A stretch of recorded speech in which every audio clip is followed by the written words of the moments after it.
You're listening to the Cantina Cast, your home for thought-provoking Star Wars talk. Join Albert Jonesy in breaking down the latest news, trailers, movies, and of course, your favorite characters from a galaxy far, far away.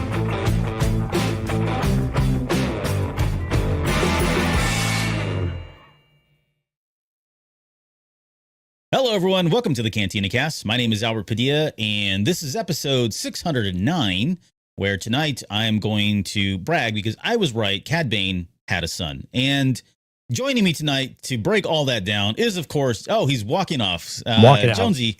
Jonesy's with us tonight. Jonesy, how are you doing tonight? I'm doing well, man. Yeah, you were right on this one. And we'll talk about it. And we'll go through my stages of grief together. Yep. It's going to be an emotional roller coaster for some of us here on the show tonight. But man, how's it going? It is going pretty well. We're a little under a time crunch. We got some weather rolling through each of our areas, so we want to make sure we can get through this tonight. So we're going to skip with the pleasantries if people don't mind. We're actually going to throw your comments up on screen. There's a new feature on the app that we use, so we're going to see how this works. So if you're on the live stream, you're going to see your comments actually up on the stream as well with us. But we want to say a special thanks to all of our Patreon members, now part of the tribe: Alex, Danny, Mike, Lauren, Dante, Riss, Jackson, Sharkman, Dan, Daz, Uncle Leon, Josh, Jacob, Reader Reborn, and I've got a Brad feeling. And our top tier members, the Delusions of Grandeur. Now, this is Rod Racing, CJ, Steve, and Rob. Welcome back to Rob, by the way. If you're curious about Patreon, ktdcast.com/Patreon. Albert and I have a great show coming this week, and we're inviting some of our Patreon members onto the show to share their top 3 moments from Andor, and they're only their 2 or 3 top, honorable mentions. That restriction's only for you. I say that every single time. That joke's getting old, but I'm going to keep doing it anyway. It is, yep. It's never going to get old, let's be honest. So huge thanks to all of our Patreon members, ktdcast.com/Patreon if you are curious about checking that out. If you're listening to this, thanks for the download, ktdcast.com/YouTube.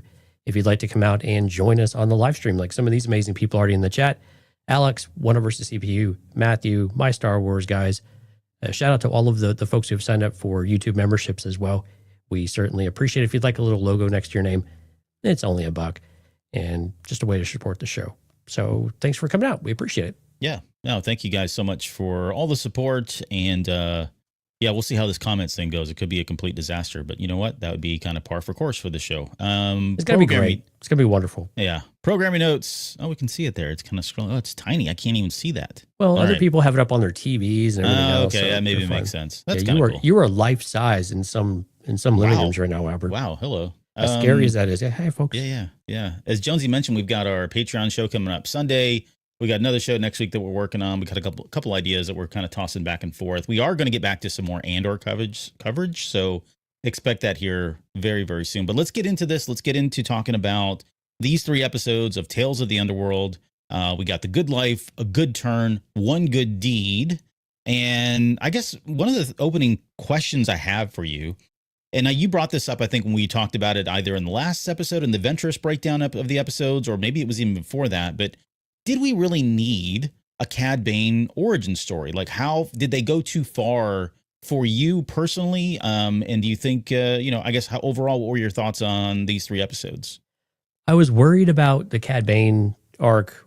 I was most interested in the Cad Bane arc to an extent, but also I was most worried about it too, because that very question, I didn't know if I wanted too much into it. And one of our CPU actually, put in there too, I can't say I like Cad Bane more after this. I mean, as a person, there's no redeeming qualities or misunderstandings. He's just a bad person. That's the part I was worried about. I didn't want to have any kind of real empathy or sympathy for Cad Bane. Yeah. We know he had to come from somewhere. I thought they balanced that pretty well with these episodes. It was very prescriptive. And like from the moment episode 2 starts, you see exactly what's going to happen with what's her name, Erin. I mean, you see her hand immediately go towards her midsection. I'm like, oh gosh, Albert was right, type of thing. So you kind of knew where it was going. There was no surprises in any of this, but I thought it was actually still pretty well told. That the voice acting, we gave Nika Futterman all of the love last week, and I think Corey Burton. Yeah, again, Corey Burton. Doing a younger Cad Bane has to be a different way, a different version of challenging, Yeah, and so to have that as well as like the traditional Cad Bane by the time we get to the 3rd episode was really cool. I like how they did the time jumps. Like for this one, the time jumps really worked in the arc's favor, and they made the most of those. I think you got to see that arc. They gave you just enough information to catch you up as to what kind of happened in between without really spoiling it completely for you. Yeah. Which I thought was really good. But again, I think it was still pretty prescriptive. Did we really need this? No, we didn't really need it. Are we glad we got it? I think in some ways, yeah, it was kind of a good Western type of vibe to it. And that was kind of fun. But I think I would have liked something a little more original, I think, in some ways. I know I had some of the same kind of criticism for the Ventress arc, but I think the Cad Bane one was pretty prescriptive. I mean, how many episodes lately in Star Wars have we had with children showing up? And this dropped right before, like just a week or two before the Andor stuff started happening too. Yep. So it just kind of felt like there were 2 or 3 in a row that same just vibe. kind of, yeah, same vibe, same exact kind of idea behind it. The dad didn't know, but I kind of like where they left it, and you see a slight moment of warmth maybe from Cad Bane for just a moment before walking off, but in character, no real damage done. The homage to Indiana Jones: The Last Crusade, of course, with how he adopts Laszlo's hat and stuff like that, was both kind of cool, but also kind of played out. So you get kind of the good with the bad, but overall I liked it. I enjoyed it, but just not super original. What about you? Well, I felt it was a little pulpy, I guess, more than we get in Star Wars, but I like Star Wars pulp. I mean, it kind of goes back to its roots in some ways there. I felt like it definitely helped his character.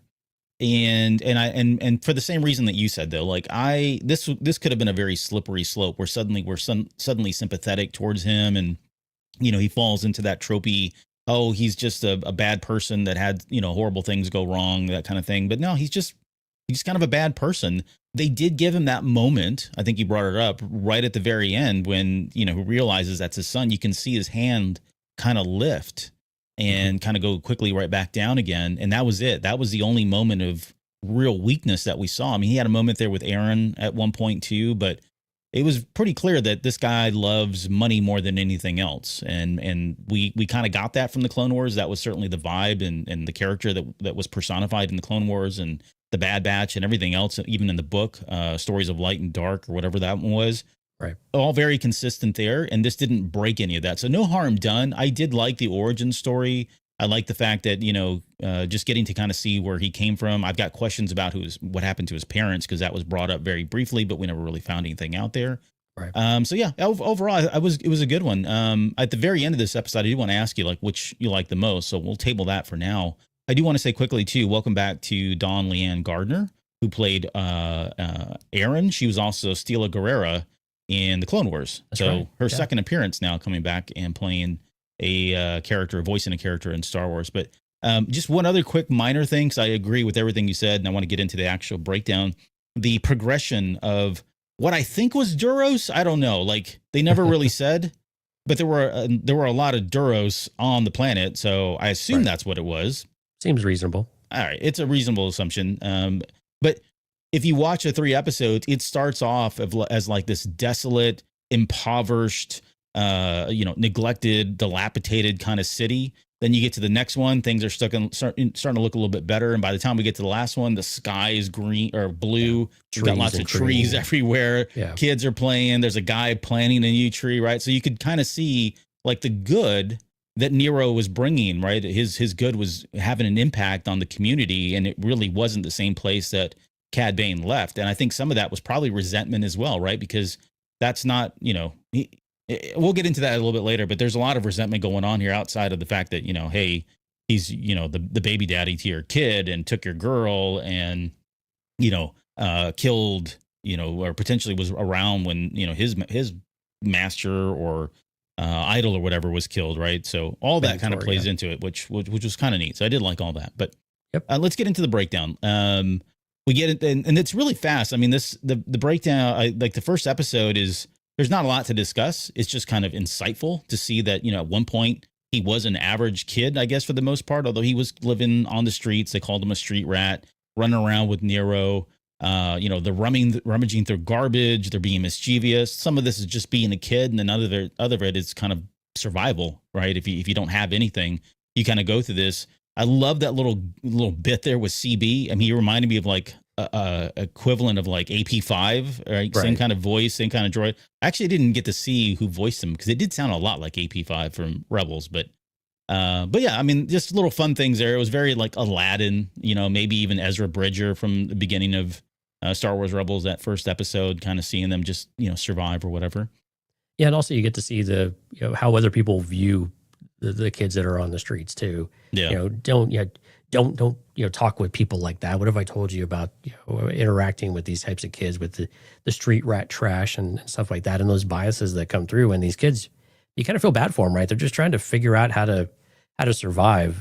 They have very low needs, and yet people with a little bit still don't, however much those folks even have, but they still look at them as beneath them in some way, rather than, hey, these kids are just trying to make it, and that's it. They haven't asked you for anything. They haven't stolen anything from you. They're not bad kids. They're just kind of out trying to make a living in some kind of way. Yeah, survive. Yeah. They head into the candy store, looking at the crunchies or whatever it was.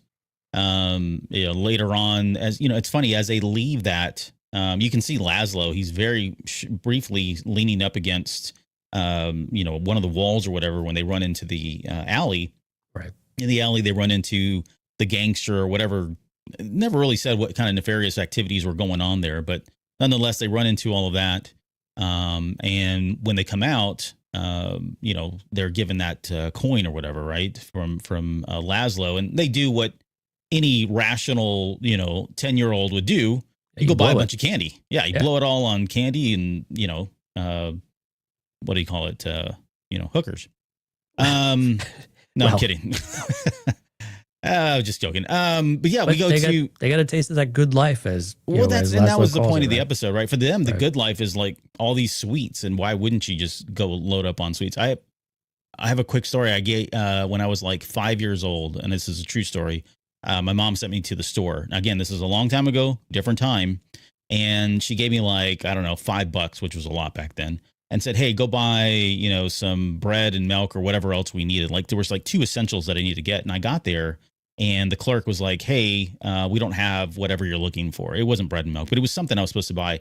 They didn't have it. And I suddenly thought, oh my God, I have $5. They don't have what we need. I'm just going to spend it. So I ended up buying like $5 worth of like 2-cent, 3-cent candy in a huge paper sack.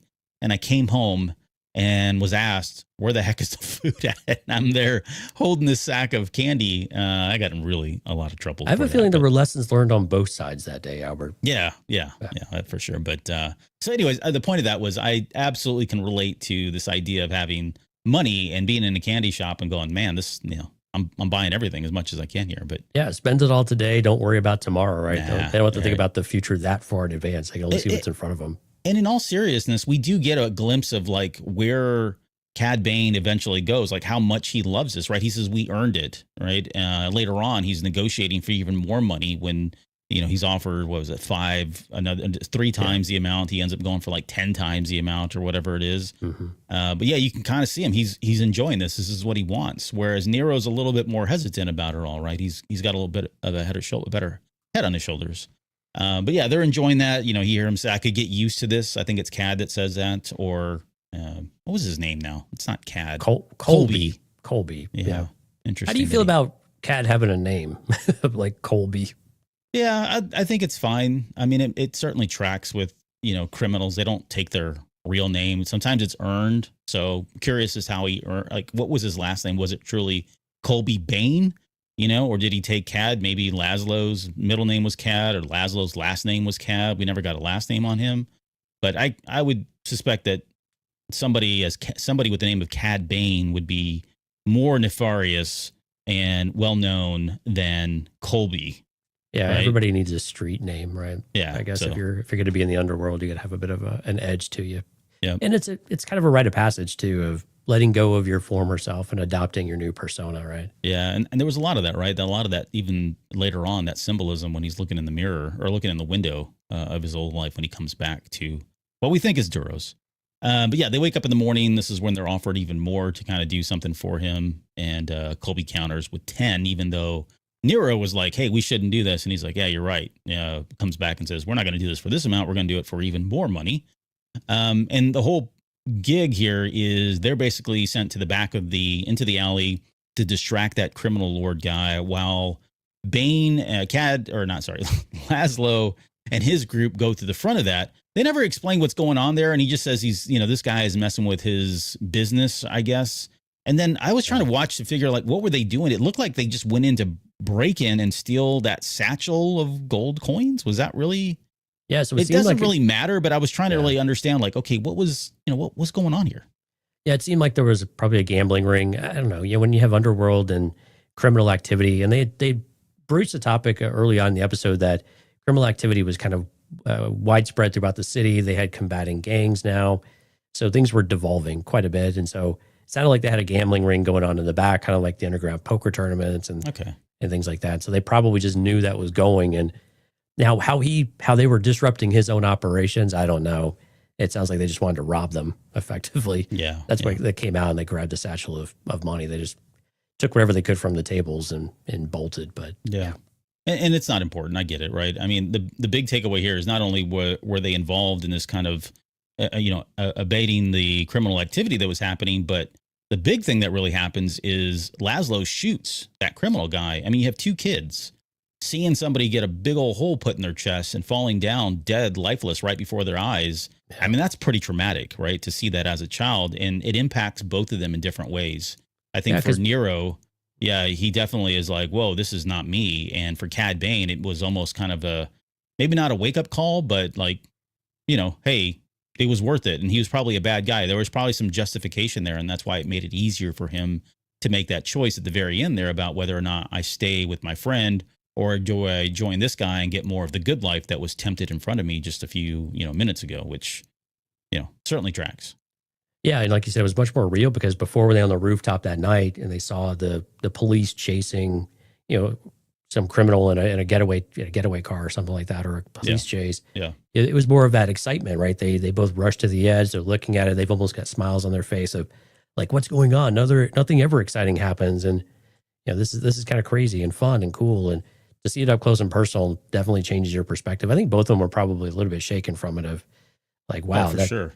Like we could have actually got hurt. It wasn't while it was an easy job, it is an easy score. Mm-hmm. There is risk with it, and there are things that could go wrong and go badly. Yeah. And what would they do if they caught us, and how quickly they were. And when Bane or when Colby has to leave Nero behind, I mean, you could tell that they didn't want to be separated, right? They want the other to be there. But I think Nero also probably lucked out in that arrangement a little bit. Because I don't know that he would have fit that lifestyle, but who knows, after you've done it for a number of years, things typically would change, I suppose. Yeah. Stockholm syndrome in a lot of ways. But yeah, that last line of good news, bad news, kid. The bad news is your friend got caught. The good news is you get his share. Welcome to the family. That last line, important lesson. Yeah. I mean, the family is really probably key, right? Something they've not really had. Yeah. Except for each other. It. Yeah. And I think that's why when we get to, by the time, we fast forward and we just assume that, stuff happened. They've gone on other missions, but you've got somebody like, you've got Colby who makes a mention that, he didn't know his family. He didn't know his mom and dad. So they probably died at a really young age or, whatever that story is. And so he's been in search of somebody as a father figure. And suddenly this person gets thrust into his life, even for all the bad that he's done.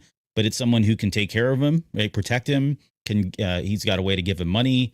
And this suddenly becomes his father figure and he idolizes him. And that's why we get to see him suddenly decide to don the same hat and take on that same kind of persona with the match in his mouth. And I mean, everything about it is just like, hey, I needed somebody to model my life after. And that was just the guy, right? Because of just the way cruel fates happened or the Force wanted it to happen. Yeah, when we go into a good turn in the second episode, you see that more clearly, right? He's wanting to be at his side all the time. He's kind of probably the number two to Laszlo is what things are somewhat looking like too. So you see him definitely mirroring that life. He probably views him not only as maybe a father figure, but also just who he wants to model his life after. This is like, this guy's made it, right? This guy's built whatever they've got from the ground up, and so that's what success looks like. And that's what good looks like to Cad. Yeah, for sure. Yeah. It's kind of unfortunate, but yeah, let's get into a good turn. So we go back to Duros, maybe. And, he's now a teenager. We've got Corey Burton. By the way, Corey Burton voices him pretty well at the very beginning, but then like the very last line that he says when he walks away, it's like it sounds like full grown. So I don't know if he just matures a number of years in this episode or not. But no, I think he just lowered his voice and like was Okay. more sinister, and it just came out that Yeah. way. But All right. to your point, it probably was supposed to bridge us to why The Cad new- Bane is so grumpy, like all the time Right. elsewhere. Yeah. All right. But yeah, Laszlo is heading off to go back to Duros and to kind of wrap some things up or do a job there in his old neighborhood. And of course, Colby Cad really wants to go and says, no, he's got to stay back, right? He's got to stay back there with Aaron, who's introduced for the first time, which is, his love interest. Didn't really explicitly say that, but you kind of pick up on that at the very end, especially. But as they're sitting there waiting, of course, the ship comes in, it crashes, the door opens up. It's very dramatic. And the hat rolls out and everybody else is dead inside. And this sets him to, one, pick up the hat, and then two, on a path of basically revenge for whoever took his, again, idol father figure or whatever out, and which takes him back to Duros. Yeah, pretty standard fare, actually. Yeah. No real surprises there. You lose your mentor, and you want, in these type of instances, you want revenge, so you go after him. Yeah, and they do. They go back to Duros. Colby and Aaron arrive there. He's looking at the candy store, which seems to be a kind of a touch point for all of these episodes. But yeah, well, you get to see the evolution of it, right? You see it's closed, and then later on, after he bombs, of course, in this episode, then you see it completely shuttered in, and no longer even a note on the street. It's been a bygone era type of thing by that point. And I think the symbolism there is that part of their life. At one point it was a place of joy because there was candy in there and kids were in there or whatever, and it just suddenly is going away. It gets boarded up. It has graffiti on it by the time at the very end there. So it's just symbolism of that past life that he's already left behind for him. Yeah, and this is looking like this is probably 10 years after the first episode, and then I would say so. Yeah. I think the third episode is probably somewhere between 5 and 10 years or something from this episode. Yeah, it depends on how old Isaac is. Yeah, that's a good point. So maybe it's like probably 6. closer to like 5 or 6 then. Yeah. I pegged him around 6 years old or so, but that would make sense. Well, we'll talk about it here in a minute, but yeah. So probably 10ish or so years from episode 1 here. But I did like the fact that he still had some innocence in him, right? I mean, he had really hadn't. My assumption was he hadn't really gone on any mission like of significance, because when he sees Nero, like he's the one that's like, oh God, that's Nero. It's my best friend. Goes and tries to hug him, and Nero's the one that's a little hesitant. How odd was that to watch? Well, yeah, I mean, I think because Nero understands that, hey, he probably, he's probably not dumb. Knows that he's been hanging around with these people. They just killed. The marshal just killed his father figure, whatever it is. Somebody that's been grooming him for some period of time. And so for him, it's probably awkward, but for Colby / Cad, maybe not. Just thinks it's a friend. But I like the fact that he did kind of open up and do all that. And then we get into the whole conversation. There's a big reveal that, hey, Cad's a crook. I'm a bad guy. Nero says I'm a good guy. I'm basically the deputy around here, that the marshal is the one who killed Laszlo. And Nero tells Cad, look, you need to leave. Like, I know what you're here for. You've got this look about you. Laszlo probably had some reputation. He knows he's been with Laszlo this entire time. And so nothing good is going to come out of him hanging around and staying around that area. And so he's trying to tell him, like, look, as your former friend or someone that cared for you at one point, you need to hit the road before things really get bad. And of course, Bane looks at that. I mean, he almost takes that as a challenge kind of thing, Yeah, and I mean, and Nero probably has something from their childhood where they remember where Cad Bane just doesn't let things go. Yeah. And he wants to enact some, maybe not revenge, might be a bit strong, but there's always that retribution side of things where you want to make things right in your own way if you've been wronged. And so maybe there was something from their childhood where he recalled that would be the situation, or maybe Cad has a bit of a reputation now as part of Laszlo's gang, and Nero knew that there was that association at the time. Mm-hmm. So when he comes across him, and it can't be coincidence that as much as he wants to play coincidences and everything in the third episode, here he seems pretty clear that he knows why he's there. He knows the connection with Laszlo. And again, he's trying, like, even Cad's like excited to see his friend and wants to, it's still, that piece of him is still alive. But what quickly takes over is that all of the things he's learned in the meantime of that family outweighs any other family that he would have had previously because of all the things that they've done for him and that loyalty. Yeah. That goes back to Laszlo, and he seems to have just unquenchable, undiable loyalty to what Laszlo represented and everything that he has, to where he needs to avenge this. And so it really shapes the Cad Bane that we know, who is just singular mind, singular focus around what he needs to accomplish. And that's the one thing he will accomplish. And we've seen this time and time again throughout all of the other episodes and other series, where he has a mission. He will do that mission. He will not do anything outside of that mission. That's it. Right. Yeah, and he'll see it through to completion. His word is his bond in that way. Right. It's a score to settle rather than a financial gain in this case, or a contract, but more or less one and the same in this case. Yeah. No, I'd agree. Hey, sorry, Rob, thank you so much for becoming a YouTube member. Channel memberships are active and live. I think it's $1 or something like that. So yeah, thanks, man. Really appreciate that. Very nice of you. Appreciate that so much. Very nice. Okay. We get a very quick moment there with Aaron and Cad Colby, where, she's trying to convince him to, hey, let this go. It's clear she doesn't want to lose him. Later on, we learned that in her head, they've got a life together, and there's a future for them. That's probably, it exists beyond this. Like, I never got the sense that Aaron was like a bad person, right? I don't even know that she was really okay with, Colby, Cad hanging out with Laszlo. And I think maybe she was working towards, hey, we're going to get some money and leave that life behind us and go raise a kid. And, they've obviously had some kind of, physical relationship, because she becomes pregnant. So, she was looking ahead, and doesn't do a very good job of trying to convince him. And she knows pretty much, like you said earlier, she probably knows that Cad is very stubborn. Once he's got his mind set on something, he's going to see it through. Yeah. Well, I mean, Kaden and Harry didn't have a physical relationship. They have a child. So, but that's off camera, right? Right. That the Phantom was gone for a lot of reasons, and it just wasn't because it was on a mission, if you know what I mean. So. Yeah, sure. But you're right, though. I think Aaron comes across as someone who's probably in it because they found her. She was adopted into the family, has done some things. Probably not a terrible person, but has aspirations beyond what they're doing now, and a fresh start at some point later on down the line. But it's clear Cad Bane doesn't really have that. It seems like he cherishes their relationship or wants to continue it in some way, only within the context of the family that he's established, and with the lifestyle that he's chosen, and the career path, if you want to call it that, for what they're doing here. That seems to still be the priority, because that's still the way to make money, take care of yourself, never suffer again, never be left on the streets. That type of thing will drive people to either very great heights of success, or it can drag you down other paths.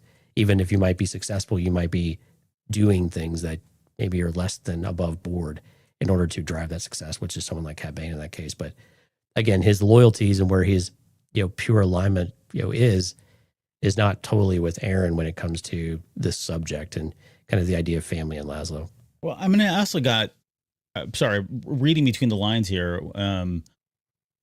I did think that maybe Aaron, she already knew she was pregnant. And, absolutely. And that was the reason why she was like, hey, we have a life ahead of us. Let's try to get out of this thing. Do you think anything would have changed had she told him, like, hey, I'm pregnant with your child, given the fact that none of that, if she had told him before they went to Duros, or even before he finally, killed anybody, do you think that would have changed his mind, and him like decided to run off and be with Aaron rather than stick around and continue to seek revenge? I don't think it would have changed anything. I think he would have convinced her all the more reason to stay and to have the safety of, their crew, and to bring more money in. If anything, he may have gone deeper into it. I don't think he would have viewed that as a reason to leave, because again, doesn't seem like he has any interest or desire to do something different. I think regardless of the potential future family state of what they had. And Aaron clearly knew. I think they suggested this at least once or twice, where she put her hand, to her belly. It's pretty casual and unassuming, but when you go back and watch it, of course, they make a lot more sense why she would do that. It's kind of a natural motherly thing to do. Yep. Back at the police station, Nero's talking to the marshal about how things are coming along, how things could escalate. The marshal tells him, don't be afraid, be ready for what's going to happen. And then we go back to Cad Bane, and this is again some more symbolism here, where he's kind of seeing his younger reflection in the glass there, and then suddenly shoots at, right, killing the past, essentially, to coin a phrase from another famous Star Wars movie or material. But yeah, I mean, he shoots at, then throws the bomb in there, sets out on fire. Essentially, that was a way to bait the marshal out to make him arrive there, so he could actually take him out or do the showdown thing that they do. So, yeah. And then we go to the showdown, which was pretty intense. Like the fact that, they both showed up. I love the framing of this. And, there was just basically a gun shoot, like a Western, showdown with two gunslingers. And, I liked it when he suddenly said, "You the lawman." He sounded more like the Cad Bane that we know when he said, "You the lawman," name's Cad Bane, right? Introducing himself there. Yeah, the darkness kind of starts to settle in a little bit more, and you get more of that draw going. Yeah, yeah. And honestly, it felt like, I don't know. I think the marshal probably would have won at that moment, because I don't think Cad Bane was as good as he probably needed to be, since the marshal killed Laszlo. I mean, Laszlo was not a short order to take out. And it was just the fact that Colby, of all people, came in and distracted the marshal is what ended up leading to his death. Oh, Nero. Or Nero, sorry. Yeah, Nero comes in and says, "Colby, no." And that was enough of a distraction for Cad to get that first shot off and take the marshal out. But well, they still pause, though. I mean, I think we're still led to believe that Cad Bane is still the quickest, best draw, at this moment in time in the galaxy. I don't know. I don't think so. Well, who else is there? The marshal. Well, I mean, he clearly took out, Laszlo. How could you expect Laszlo to be how could you expect Bane to be better than Laszlo? And he's still kind of a young kid. Some people have a natural talent. I mean, they were all twirling their weapons around. I think the point was that he is, and now he's usurped maybe who the sheriff was, maybe the top dog, and now Cad Bane has kind of stepped into that light. But I think it just the battle, it just reasserts Cad Bane is one of the best, if not the best, gunslinger in the galaxy that we're aware of at this point. Yeah. And this was kind of that ascension, if you will, right? Yeah. I've taken that. And of course, still being able to be, I don't know if it's quick enough or just smart enough to kind of dodge just enough, some of these shots that the sheriff was taking. Yep. This is also where, while that was going on and Nero takes his shot, standing behind him was, of course, Aaron, and she takes a wayward shot into the shoulder. Right. Not a kill shot. Not a kill shot. Yeah. Yeah. They didn't show it, but she got hit in the shoulder there somewhere. Oh, they did. Yeah. It was like right up here, like right real high. Yep. And she wants Cad to kind of leave all this behind us. She's trying to talk to him. You can't, you have to let this go. And he says, "I can't." She says, "We have a future. We will. I'll make sure of it." Right. Almost to your point earlier. Yeah. Like, I don't know that he would have walked away, because I think he was just going to double down, quite honestly, on everything.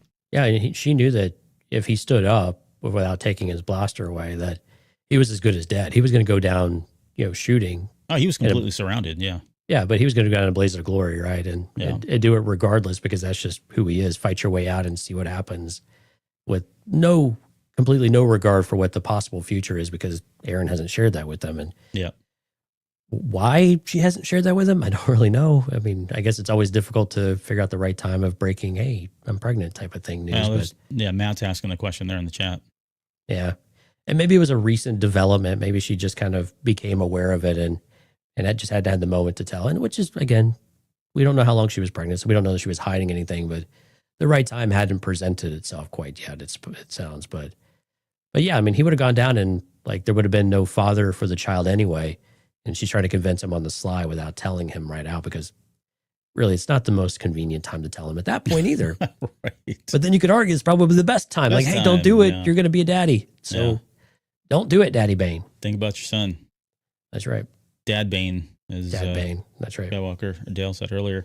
But yeah, so she throws the weapon away so he can't fire back, essentially protecting his life, right? She's trying to protect her, the father of her son more than anything else, I would suspect. And he reacts like any appreciative person would be, and called her a traitor. Yeah. Yeah. It takes the Anakin Skywalker route of all of this. Yeah.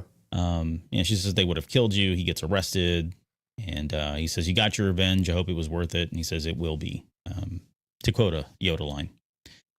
sort of. And that ends that episode. So good stuff there. I It enjoyed doesn't that take one. much to get on Cad Bane's naughty list, does it? No, and he's not one to let it go, like we talked about so many times before. Right. But yeah, let's get into the last one, which is one good deed. So we return to Duros, maybe again. And this is where you can kind of see the beautification that's happened now at this point, right? So with the number of like the last 6 years or so that have passed, you've got Cad Bane's cronies are starting to show up in the planet. It's starting to arouse a lot of suspicion as to why they're there. We learned that Bane was released. What was it? They said it's some kind of like a technicality or Some what sort was of it? technicality. Yeah, they didn't elaborate what that was. Yeah, I'm sure there's a story there. Yeah, he was supposed to serve another 5 more years. So I think to your point earlier, he's probably served, sentenced to 10 years, served half of it and got out. But yeah, he's on he's on his way here. Nero is now the marshal. He's kind of running things there at the old police station, and then we're introduced to Isaac, which is we think is his child until the very end. Although I told you that wasn't going to be the case. Green and green don't make blue. Someone wrote in the chat. So we don't know how the biology of Duros works, man. that's very true. We don't even understand why they're different shades either. No. Yeah, it's probably the water or something. But Nero, he's concerned about, like, hey, we've done a lot here to build this community up. I don't want that to slip. And these guys showing up and Cad coming back, or Colby coming back, none of that's going to be good. So Nero tells Isaac to go ahead and leave the station, and then he heads to talk to the city council to kind of get their take on all this. And the council, I don't know, not really effective, but they basically tell him they're okay with Nero just using the droids to. I mean, they're basically saying, look, we can turn a blind eye, let the droids on him, let him kill this guy and be done with it. We don't really want any of this. They're fearing this as well. He says no one needs to die here, and they advise Nero to just leave town for a few days, get out of there, right? Move, and that'll take Cad with him as well. And one of the councilman even goes as far as to call him a coward behind his back. Like, what was that all about? Just because you won't, I don't know. You won't either disappear or you won't kill him, I guess. Yeah, small town life, man. That's how it goes around here. I suppose, yeah. But Nero then heads into the bar. He runs into one of Bane's men at the bar. And this man knows that what Nero did with Aaron. So he's already like, you don't even know what's going on here, kind of thing. Right. He threatens that Cad is coming. This man buys Nero a shot and leaves, and Nero doesn't drink it. He purposely turns it over, right? I'm not going to take that shot. I'm the good guy around here, kind of thing. And then he leaves and sees that 2 kids that look just like him, which I thought was a nice little touch, that, he looked back and saw those 2 little Duros kids. Yeah. It looked just like them at one point running around with all this. But all right, well, we cut to the chase. Bane finally shows up, puts his hat on, right? He learns that Aaron married the marshal, which has got to be the first, like, oh my God, are you kidding me? Red flag type thing for him. Right. Nero learns that the deputy had quit and just ran out. Like, he didn't want to be a part of any of this that was going on. We got hints that he was a little like, he was a nervous wreck. Yeah. About what was about to come. But he's like, I'm not losing my life over this. Screw that. Question for you about Aaron, though. So if Aaron and Nero were married, do you think Cad Bane would have gone after both of them, or still just Nero? No, I think he would have.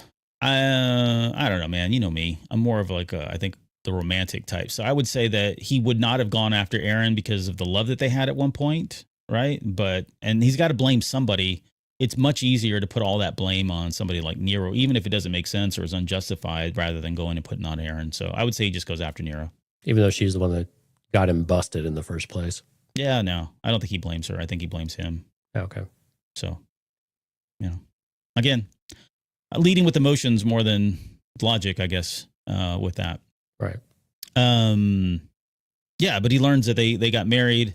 That dude quit. The droid tells Nero to go back home, right? Or is it Nero? No, he tells Isaac to go back home. But he does hug Isaac and leaves, and they have their showdown, which is interesting because he first calls him Colby, right? Doesn't call him by Cad Bane or whatever. He just calls him Colby because that's who he is. Mm-hmm. You've got the gangsters up there that are acting as snipers, right? All that kind of played out as we said it would in the trailer breakdown that we did. And then Isaac jumps out, which, I was like, oh, great. This is not going to go well. At first, I thought, Isaac was going to get shot or killed or something. And I was like, even that would be even worse. But they wouldn't do that on Tales of the Underworld. Right. Well, what's worse, like the kid getting killed or child trauma of seeing your parent killed right in front of you? Yeah. I mean, it was. And living with it for the rest of your life. Yeah. It was basically, a little different in the fact that it was Isaac's, supposed father, but still probably no more or less, tragic or. Oh, absolutely. Trauma-inducing than what Bane went through, right? So, I don't know. Maybe there's a story for Isaac later down the road. Yeah, and maybe something like this is a mirror of what Bane went through as a kid. Yeah. Having to see somebody get killed like that, just a little bit, probably more impactful given it was his father. But we learned that Aaron passed away a few years ago, a couple years ago.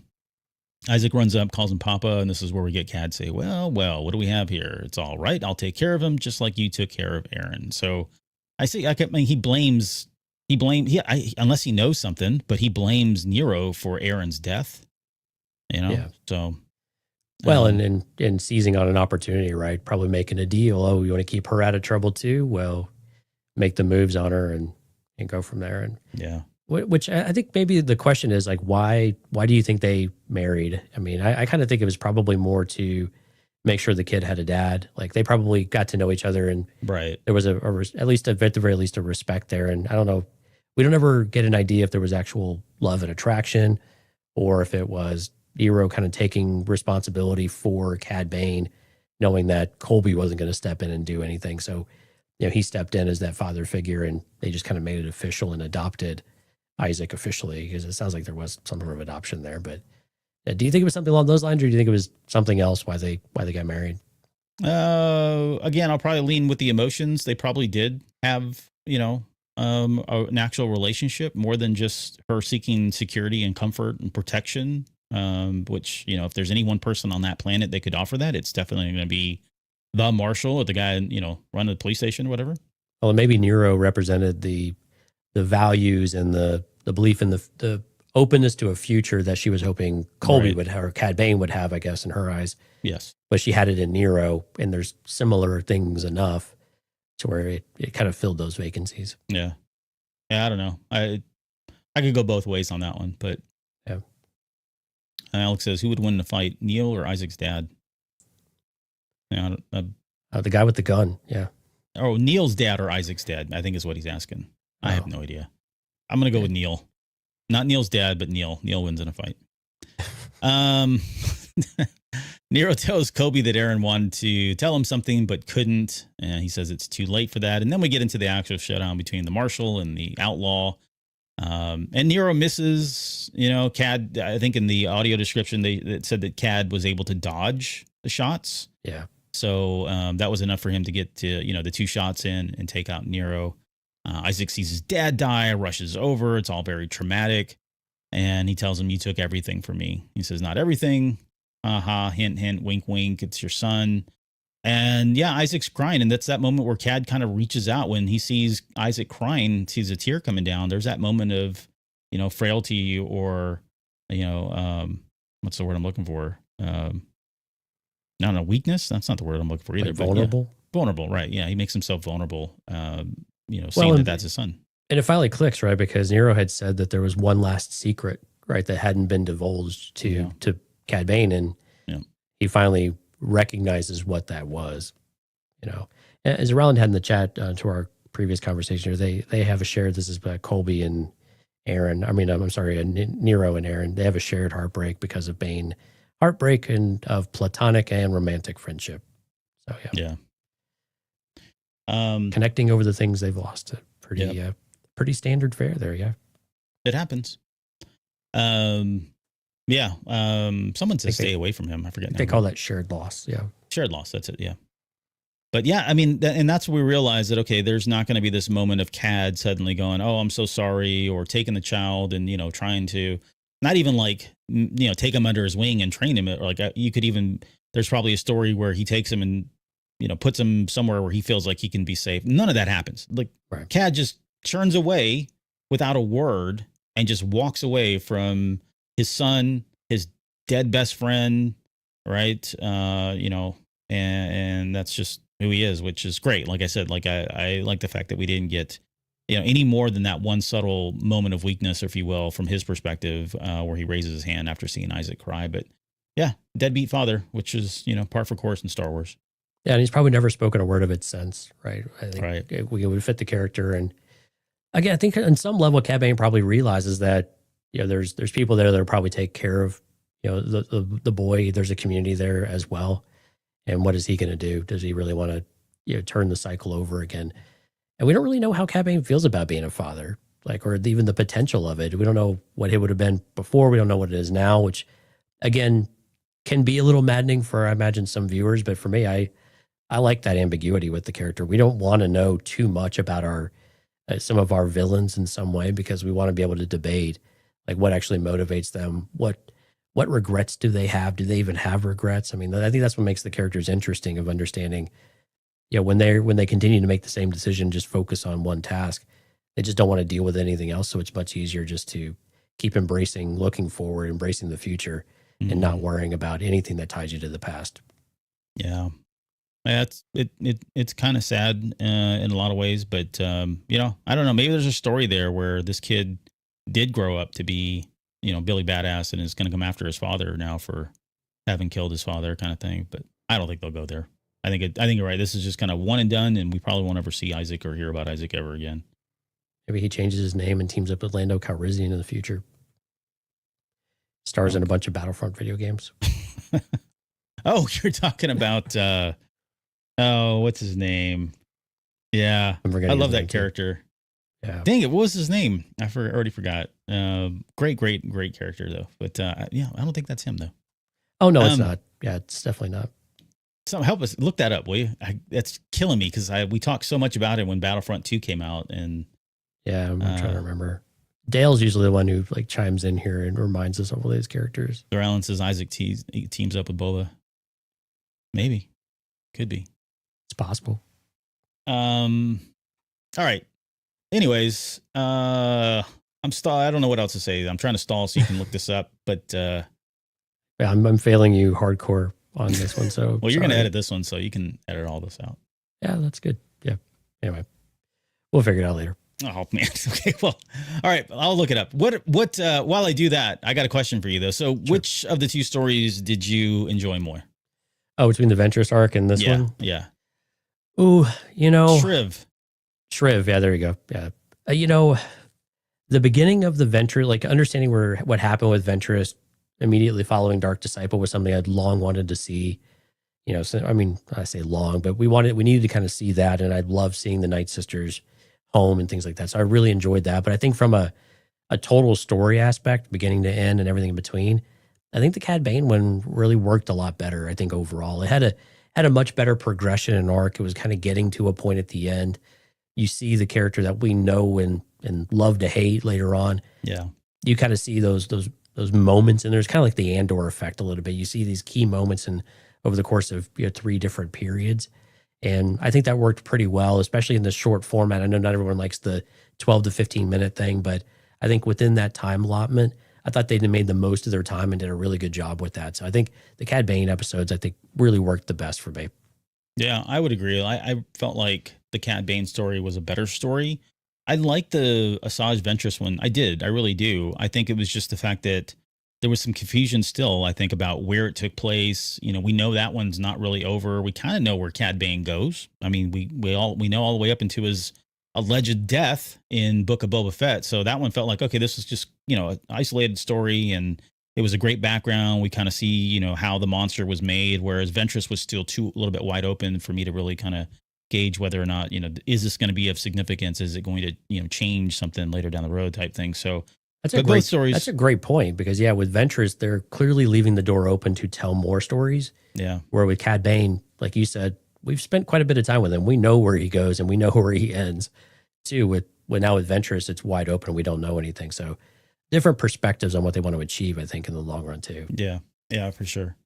But both were really good. I mean, it was a good, set of short stories. That was the other thing too. I wish they would have been longer and we got more details, but I get it. I mean, you can only do so much in the span of 15 minutes and really 40 minutes all in at most there. So Yeah, so it looks like Zeralon's like the Bane, Cad Bane story a little bit better. It looks like One versus CPU liked the Asajj Ventress story better. Yeah.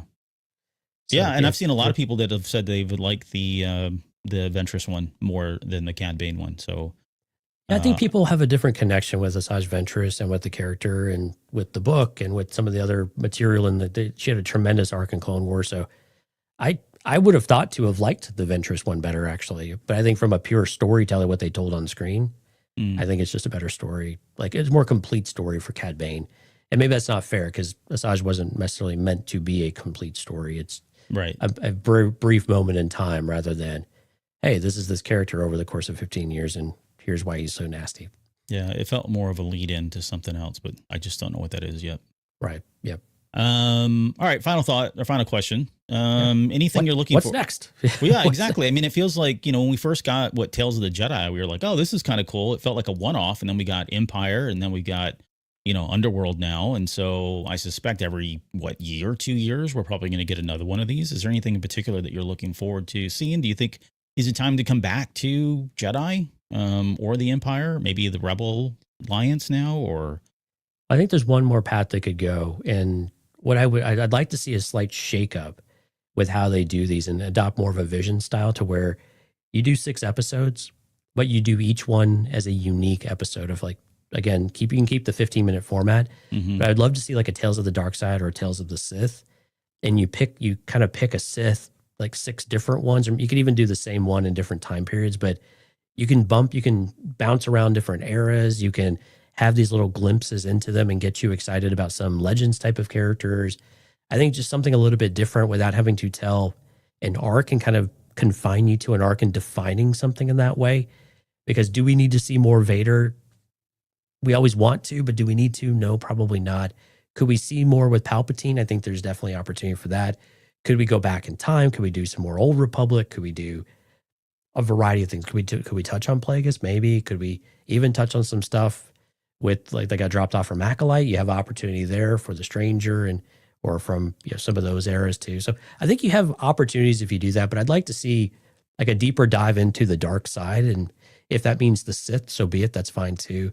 You could even bring in another kind of one-off moment for Maul if you want to, although he's going to have his own limelight here pretty soon. But right. I'd like to do something like that. And then alternatively, if you wanted to get away from all of that and not go back into what we already have, I think that's always an opportunity. There's a lot of stories to be told there. You could really step outside the box and do like Tales of the Chiss or Tales of the Ascendancy and start to bring in more of the historical aspect of the books and bring Thrawn into kind of his own little miniature arc. Some of these, the way they structure these tales, though, you see there's kind of a good/light side of aspect of things, and then you have the kind of the darker bad side of things, right? So you can have the yin and the yang in all of these. Right. I don't necessarily need that to continue, and if they want to go more of a vision style to where the episodes don't necessarily have to tie together, I would be okay with that too, and just give me a bunch of short stories. Yeah. What about you?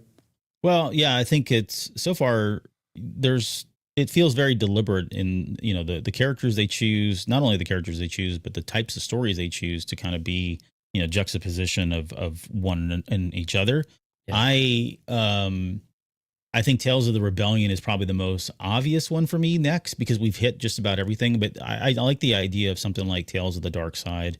I had talked about doing something like Tales of, the High Republic, or if they wanted to dip their toe in the Old Republic, they suddenly just bring about characters they've mentioned, like, maybe Bane. They've brought him up in the Clone Wars, or in the books, we've gotten some folks that are name drops that have happened here recently. But the Tales of the Rebellion one would be kind of interesting, especially coming off the heels of something like Andor, right? There's an opportunity to tell maybe one of the stories that happens in those 5-year span. They could really get nostalgic and suddenly reintroduce characters like Luke and Leia and Han and Lando Calrissian and all that, right? There's tons and tons of stories that are yet to be told that we could do. Or if they wanted to, ride the tales of what's coming next, they could flash forward and say, Tales of the New Republic or Tales of the New Jedi or something, right? And there's a Rey story that's associated there. Or maybe they bring back Finn. There was a story about Finn, what that Jedi, then, his training looks like or something there, right? That would kind of prime what's happening with whatever new movies that are coming out. They're going to take place in that time frame.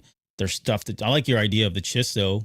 especially if, if we're leading up to this kind of, Chiss versus, or at least Thrawn versus Akbar, Thrawn versus the rebellion. That would be kind of nice to kind of see some more background there, and there would be an opportunity. I just don't know how well people would pick, or if it's a good story, it's a good story. But then what do you compare those to? Because it's just not something that's always readily accessible to a lot of people, unless outside of what we've seen so far in the Ahsoka series. Yeah, there's a part of me that just wants to break free of some of the really played out eras that we've got. I mean, because Tales of the Rebellion came up to mind immediately, right? The counterpoint to Empire, but we've spent a lot of time there. We just spent a lot more time there with Andor. There's definitely a ton of stories to tell with that, but there's been books that have explored it in the past, and they're just so dense with material, and it just feels like let's use these as kind of opportunities to break out a little bit too, and try some things. And you're right, like a new Jedi Order type of space would be potentially interesting, and there's some things you could definitely explore in some of that, and post Return of the Jedi if you wanted to start to fill in some of that gaps. The comics have been doing a lot of that too, so that's getting a bit more populated in some ways. And then you get the Mandalorian, which is happening there. So again, there's just a clutter of things. So what do we do to get more interesting here, and maybe picking certain things out? And I think you and I tend to agree generally going to the past. And someone brought up Revan, of course, as well. There are these stories you could go into, and you can just give people just a little taste, right? Just a little taste, and you can get your feet wet for a low cost and really start to generate some excitement, and then you can lead into some other things too. And and who knows, maybe eventually something comes like we do with Maul, with the Shadow Lord thing, and you have something that's something bigger. Yeah, exactly. And presumably that might happen with something like Asajj Ventress too. That the writing seems to be on the wall there. That there's interest in that, and there's interest in the studios for bringing that to us. So, and then High Republic and everyone to explore there. And again, you could get creative with some of that too, and you could bridge the world with even some of the Acolyte characters if you wanted to bring some of those back into it. You have some crossover opportunities within those timelines. So I think the future's in the past with some of this stuff, and bringing in the Old Republic and the Dawn type of things is really interesting. Can you imagine if they did like a story with, Marchion Ro or something in the same kind of style and animation, right? And I mean, I know the High Republic fans would just lose their freaking minds, but Tales of the Nihil. Tales of the Nihil, right? But even for like the casual person that's not aware of what's going on in the High Republic, that is it's very contrastly different than what they're used to seeing, and I think that's why we've liked Marchion Ro and the Nihil so much, is they are a unique take on a classic villain type that we don't necessarily see. We always associate the villains in Star Wars as either being the Sith or the Empire, right, and not necessarily these basic hooligans that are somebody like Marchion Ro and what he's able to do. I mean, just visually being able to see him, on screen like that would be really cool. And they've set the precedence, right? I mean, the High Republic has been introduced in the Acolyte. We've got the book that just came out by Justina Ireland. We've had a number of the authors say that the High Republic isn't dead. It's not going anywhere. So, we've got Cavan Scott out there making comic books still. So it's a great possibility, and it's something that I personally would love to see, but I just don't know that we have the audience just for that yet. Yeah, I agree. You know what you have the audience for, though, Albert? Yeah, who's that? Our amazing live stream folks. Alex, Wonder versus CPU. Matthew, My Star Wars Guys, Star Wars Academy. Matt, Steph, Matt again, Zoralins, Jorge. Lots of people out there tonight. And again, thanks for My Star Wars Guys, Rob, for signing up for the YouTube membership as well. Yeah. Appreciate everyone to come out. ContainedCast.com/YouTube if you'd like to join us on the live stream sometime soon. If you're watching this, let us know if you like this little chat thing. I know Steph said she didn't really care for it, so I'll get the scoop from her, what she didn't like, but leave us in the comments if you like that. Tell us your favorite moments from Tales of the Underworld. Which of these did you like better? Did you like Ventress, or did you like the Cad Bane arc, and why? And we'd love to hear it and get your thoughts on it as well. Don't forget to like the video too. Leave us a comment. It always helps for people to find the show. And if you're new to the show, thanks for being here. Hopefully you'll stick around. Love to have you guys join us on the next episode. Speaking of which, will be coming this Sunday. So that'll be a Patreon exclusive, our top 3 moments of Andor. And then we've got a couple of ideas that we're tossing around for next week's public show. So that'll be fun. Patreon members, check your Patreon inboxes. You have a message from me, so check that out. I'll have to check mine. I don't have a message from you. You're not a Patreon member, that's why. Oh, that's right. I'm not. I am. I sent myself one just for fun. Yeah, so the people that be on the show with us, you got a message. So yeah. And yeah, you come out and check out Patreon, and there you go. You got your Cad Bane shirt on. Nice. Yeah, Rebel Scum Apparel, by the way, just to throw his name out there, did that for me. So that guy's everywhere lately. Yeah, it's good. Makes good shirts. He cranks them out like crazy. I can't even keep up with the amount of shirts that guy is. People with artistic mindsets, I have a severe envy of like how they could do it and the persistence that they were able to do. It boggles my mind. I love it. I'm right here. I can hear you. Okay. I'm just kidding. All right, guys, we'll leave the show there. Thanks so much. We'll see you guys here on Sunday.